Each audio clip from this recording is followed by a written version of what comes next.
Police officers protect us from the evil people out there, but what if they turn out to be one among them? Today, we are going to reveal 3 female police officers who became the most wanted criminals and committed the unthinkable. Who are these female police officers? What did they do? Rose Valentino was a highly skilled police officer who had shown her immense dislocation and hard work towards her occupation in the police service. But an incident threw her off from her good record track and cut her name forever from the Cincinnati police officer list.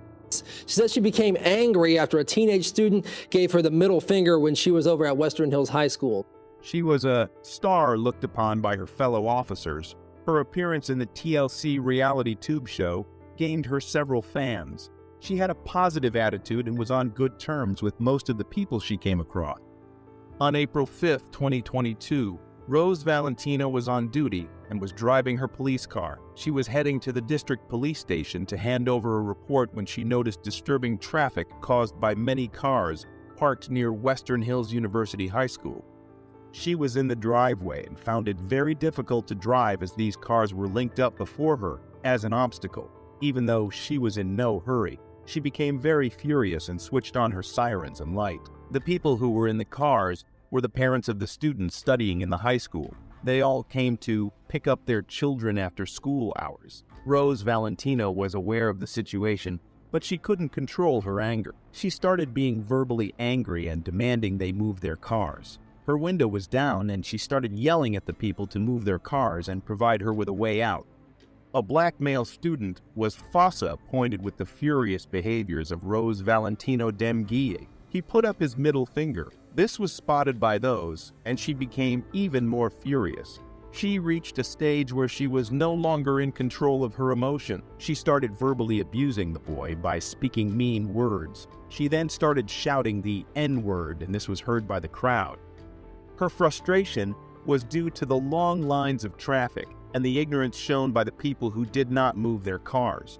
The incident was known to the public as it was recorded by the board camera in her car. Otherwise, she would have escaped the situation way before. As it was a recorded incident and primary evidence is there, actions had to be taken against her.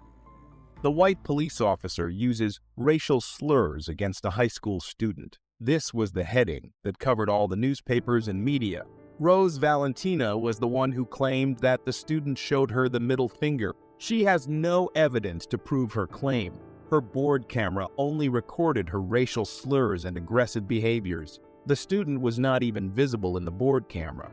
Her claims will not stand on their own in court. She needs to prove it with evidence. As we look into the matter, we understand that Western Hills University High School is primarily filled with black students. Around 70% of the classroom strength is occupied by black students, was the interim police officer, and she thoroughly checked the circumstances and reason for Rose to lead up to get sort of character. City officials approved the recommendation of Teresa. Rose Valentino no longer enjoyed her role in the police service. The Cincinnati Police Department did not want a person like Rose Valentino to work for them. The next story is about Megan Hall, a patrol officer of Laverne. Her story would shock you forever. 4 officers got suspended along with Megan Hall for engaging in sexual acts during service. Juan Lugo Piers, Lewis Powell, Seneca Shields, and Henry T. McGowan were the 4 police officers who got the suspension. What did they do? What were the offenses they committed? Patrick Magliocco, Larry Holliday, and Gavin Schuberl were faced with immediate suspension. Jason Cole, Laverne's mayor, received information that Megan was having several affairs in her department. An investigation was conducted to find out the truth. Magliocco was the first to admit to having sex with her, and she even kissed his wife after discovering that he had an open marriage. Since the spring of 2022, Magliocco and his wife was engaging in sexual acts with Hall. They were even caught by her husband, but were not accused of anything severe.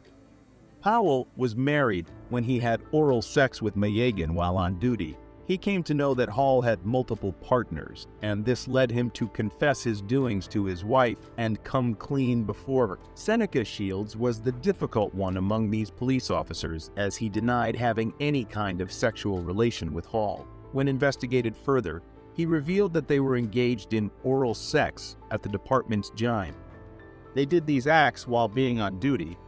Holliday said that once he invited his fellow officers to his home, and they were all heavily drunk, but nothing happened in his home. Then, later on, he admitted to meeting Hall in hotel rooms and enhancing in sexual acts with her. McGowan had visited Hall's place along with his female friends, and they exposed their genitals before Hall. The Memorial Day hot tub party was the incident that led to the revelation of this major scandal. Officer Stats posted the video where they were all having fun. Magliocco forced Hall to drink vodka, and Hall was heavily intoxicated. She was unable to think in her right mind, and she took her top off at the party. Officer Durham was with Hall enjoying the pool when she showed her breasts to everyone.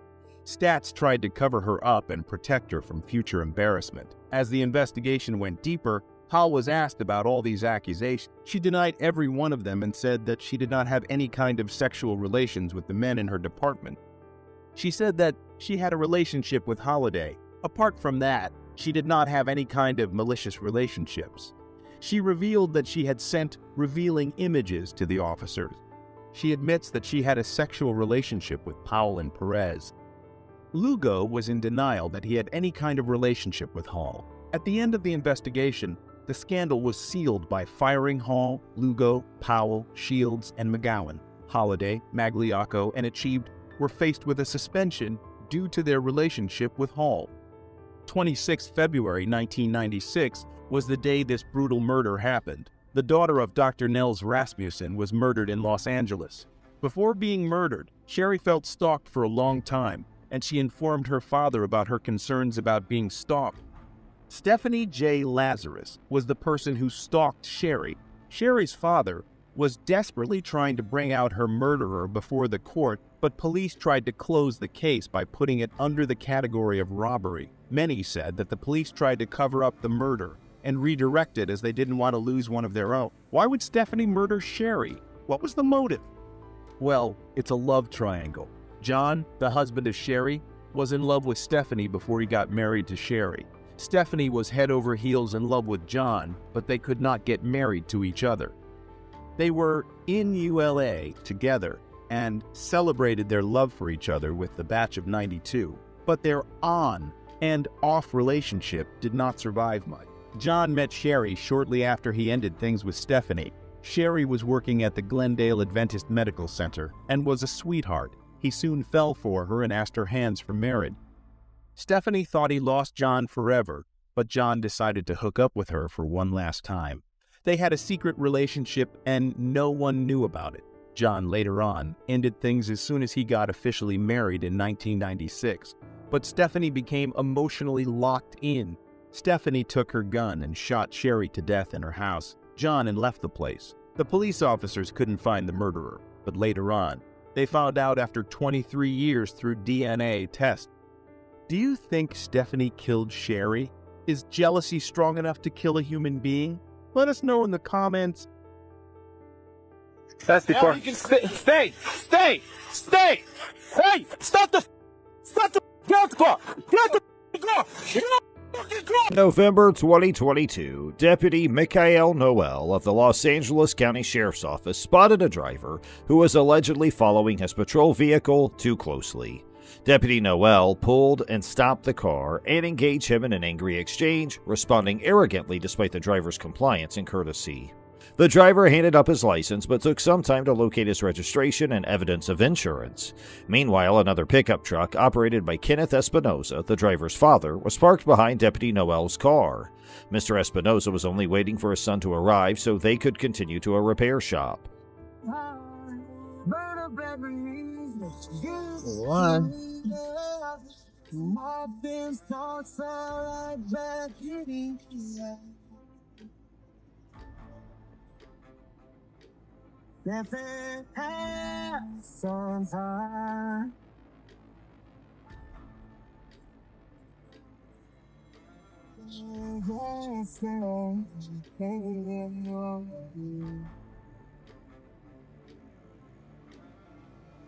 Okay, when you find that, stay in the vehicle, your registration and insurance. I'll be back. After checking the driver's information, Deputy Noel informed him that he was being ticketed for following too closely under Colorado law, which is a Class A traffic offense. Yeah, I'm recording. Did you find it? Recording too. Good. I didn't. You didn't find your... No, you didn't have any stickers from me. You don't know my door. So you didn't find your insurance or registration? I ain't got any insurance. I'm sitting right here. Okay. All right. You're getting a citation, so go ahead and close your door. I don't care if I'm done.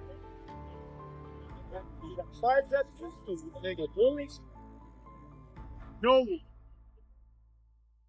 As Deputy Noel returned to his patrol vehicle to give the citation, another officer, Lieutenant Henry Trujillo, arrived and began arguing with Mr. Espinoza. Despite Mr. Espinoza's explanation that he was waiting for his son, both cops asked him to leave. Mr. Espinoza obeyed and began driving away, but Deputy Noel decided to cause trouble by holding onto the vehicle's door handle and demanding him to stop. Surprisingly, Deputy Noel drew out his service revolver and pointed at Mr. Espinoza, demanding that he exit the vehicle. Yeah, do you always stop behind cops when they pull people over? I ain't just stopped right behind you. Okay, you don't need to be here. I ain't stopped right behind you, okay? You need to go. No, I don't. I'm waiting on my son. Right, he's my ride back to Wilson. Leave. Leave.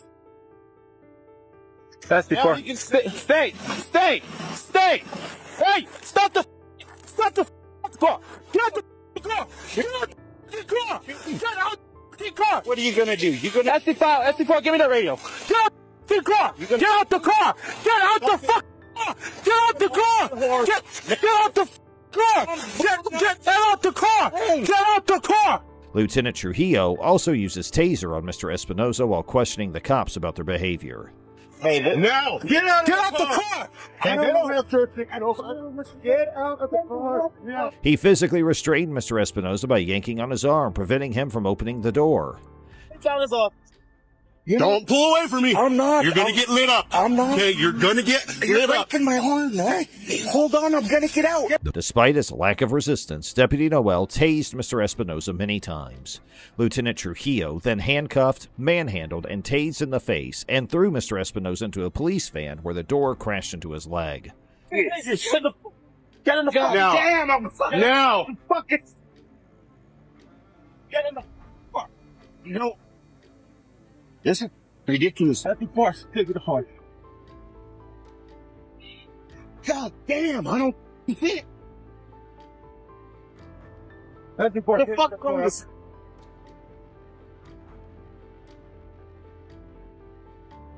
After this, Deputy Noel was searching inside Mr. Espinoza's pickup truck, and Lieutenant Trujillo went back to Mr. Espinoza to ask for his information. In response, Mr. Espinoza said that he refuses to answer questions. This apparently triggered Lieutenant Trujillo and sent him on a power trip as he aggressively pulled Mr. Espinoza out of the patrol vehicle, and all three officers on the scene dragged him on the ice violently. While being searched, Following that, Deputy Noel examined Mr. Espinoza's pickup truck while Lieutenant Trujillo requested Mr. Espinoza's information.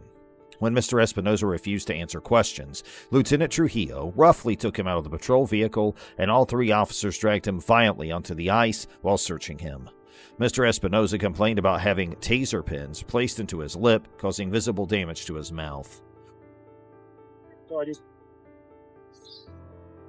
What's your date of birth? Don't answer questions. Take me to jail. You're going to jail. Call my attorney. Call your attorney. Okay. You're going to jail. You're going to get charged further if you don't give us the information we need. It's okay.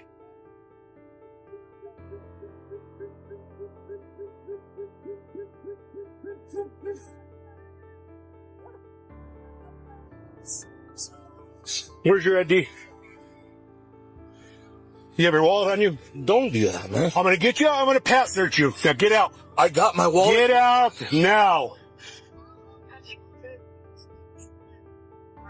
Get out of the car now. Get out the car. Okay. Okay. Damn. This is how it's going to work. Okay. You're going to do what you're told to do, and that's it. Stand up. Get up against the car. Spread your feet. Later, the district attorney declared that no charges will be filed against Mr. Espinoza, thereby ending that matter. Mr. Espinoza's counsel claimed that a civil case would be filed, claiming multiple instances of police wrongdoing. Both officers involved are still on duty, and an internal inquiry is underway to establish whether they committed misconduct. The Los Angeles County Sheriff's Department refuses to comment on the case. In the next incident, an officer harassed and followed a driver for no apparent reason. The officer failed to activate his emergency lights or signal a traffic stop. The driver felt suspicious and instructed his passenger to begin recording for his own safety.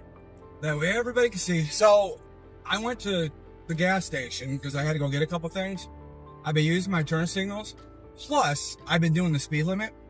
There's 2 cops sitting on the side of the road. This cop has been following me for like 4 or 5 miles now. Everywhere I go, he keeps following me. The vehicle eventually pulled over and questioned the officer about the reason for the traffic stop. So I'm gonna get out and find out what the problem is.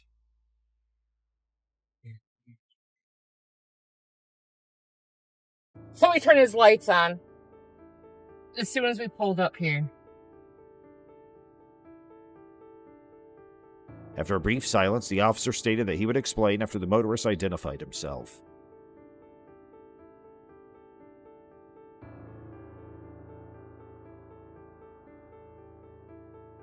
So I just took my seatbelt off. The motorist, invoking his constitutional rights, declined to furnish identification in the absence of legal justification for the stop.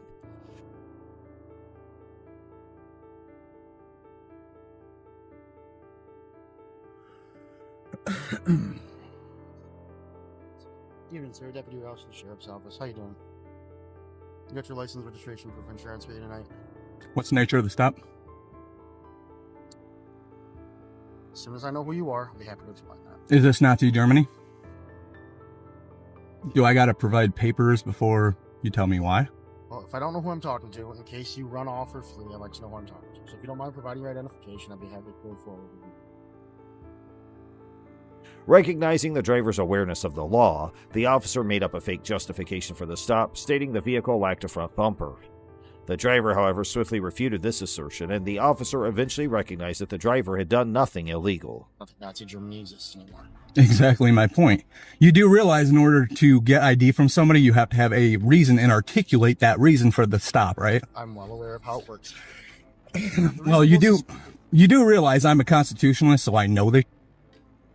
So, unless you can articulate, this is my property, yes. Property. Well, I don't live here, but this is my property. This is where you're staying. Okay. This is not where I'm staying, but I own this property. Oh, fair enough. While chuckling at the police's foolishness, the driver demanded that the officer call his boss. The officer acknowledged the absence of grounds for the stop at the end of the encounter. I knew exactly what you were going to do. There's nothing wrong with my car. Every light on my car works. Yes, sir. So what's the nature of the stop? Well, the nature of the stop is when you went by, it didn't look like there was a front bumper. And then as I was behind the car trying to run a registration, you took multiple turns and it appeared to be evading me. All I'm doing is checking out what's going on. You better get your goddamn supervisor. When is it illegal to make turns? I didn't say it was illegal to make turns. Dude, we both know where this is going, and you know you have no reason to pull me over. All you need in Michigan is reasonable suspicion to make a traffic stop. Yes, you have to have RAS. But what is your single articulable suspicion? It appeared you were trying to avoid police contact. It looked like you had a bumper on the front of the car when you went by. Dude, I'm not giving ID, because I didn't do nothing wrong. Okay. Is this your car? It's in my dad's name, yes. It's in your dad's name? Yep. Okay, sir. Dude, this is going to make an awesome YouTube video. You just admitted that I committed no crime or no traffic infraction. When the f*** is it illegal to make turns? Well, there is a bumper on my car. Well, it's... Now let's move on to the next case. Officers Ashley Ploft and Adam Hobbs of the Toledo Police Department responded to an accident scene on January 1st, 2023. While there, they saw a passing vehicle and suspected the driver nearly collided with a tow truck. The officers pursued the vehicle without using their emergency lights, and it quickly pulled over. The car included 2 females, Kaylin Smart and Melvina Keith, who were returning home from a night out. Officer Hobbs approached the vehicle and wrenched open the passenger door without warning or conversation. This aggressive action violated Miss Smart's Fourth Amendment rights, which protect her from unreasonable searches and seizures. Officer Hobbs responded to Miss Smart's question regarding his aggressive behavior by instructing her to shut up. He ordered her out of the car and pulled her out, pinning her on the ground. Officer Ploft acted similarly belligerently, indicating that she was going to take the people from the automobile. She then opened the driver's side door, ordered Miss Keith to exit the vehicle, and handcuffed her. The cops failed to inform the women of the reason for their incarceration. Despite the fact that neither Miss Smart nor Miss Keith posed any threat, they were both violently assaulted. Why are you opening the door like that? Shut your mouth. Officer Plouffe threw Miss Keith to the ground by holding her hair, while Officer Hobbs joined in detaining Miss Smart. Officer Plouffe punched Miss Keith at least 5 times. When Miss Smart attempted to converse with Officer Hobbs, he forcibly threw her back on the ground and hauled her to the police vehicle. 6. Turn the car off. Turn the car off. Out. Step out. Throughout the encounter, the officers failed to provide a clear justification for the arrest. They accused the women of nearly killing people, despite the fact that dash cam footage indicated no such threat. Officer Hobbs falsely stated that Miss Smart had punched him many times. A passerby inquired about the event, causing the officers to create a story about the women hitting them.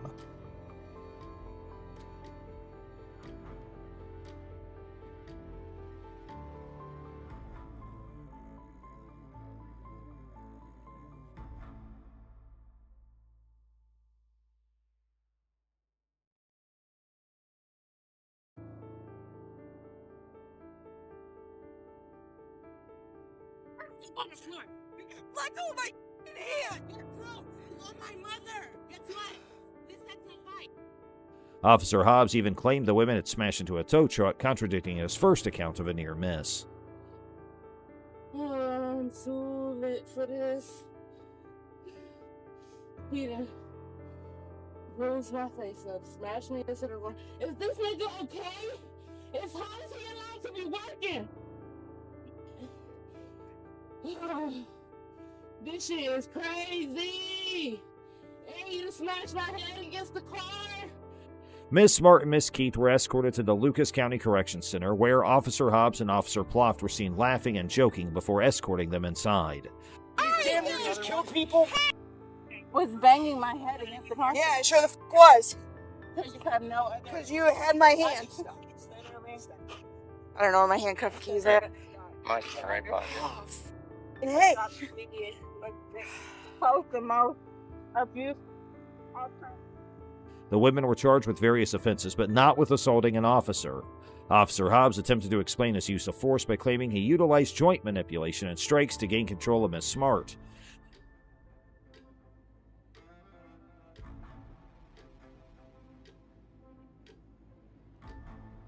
Punch me in the face like 3 or 4 times. Notably, Officer Plouffe had been involved in a similar event a few months previously when she assaulted Olympic boxer O'Shea Jones without experiencing serious consequences. They drove through a crash and he crashed into a tow truck.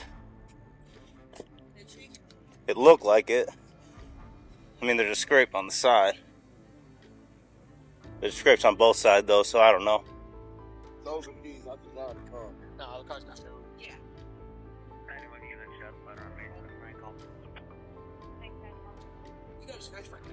Yeah, she scratched. Yeah. She popped me pretty good. Got me right square in the nose. Made my eyes water a little bit. She paid for it, though. I was going to say my finger might be broken. Yeah, the bite probably hurt the most. We'll see. Officer Plouffe and Officer Hobbs were both placed under investigation by the Toledo Police Department 3 months after the event on April 29, 2023. The government has 100 days to conduct the inquiry and take appropriate measures.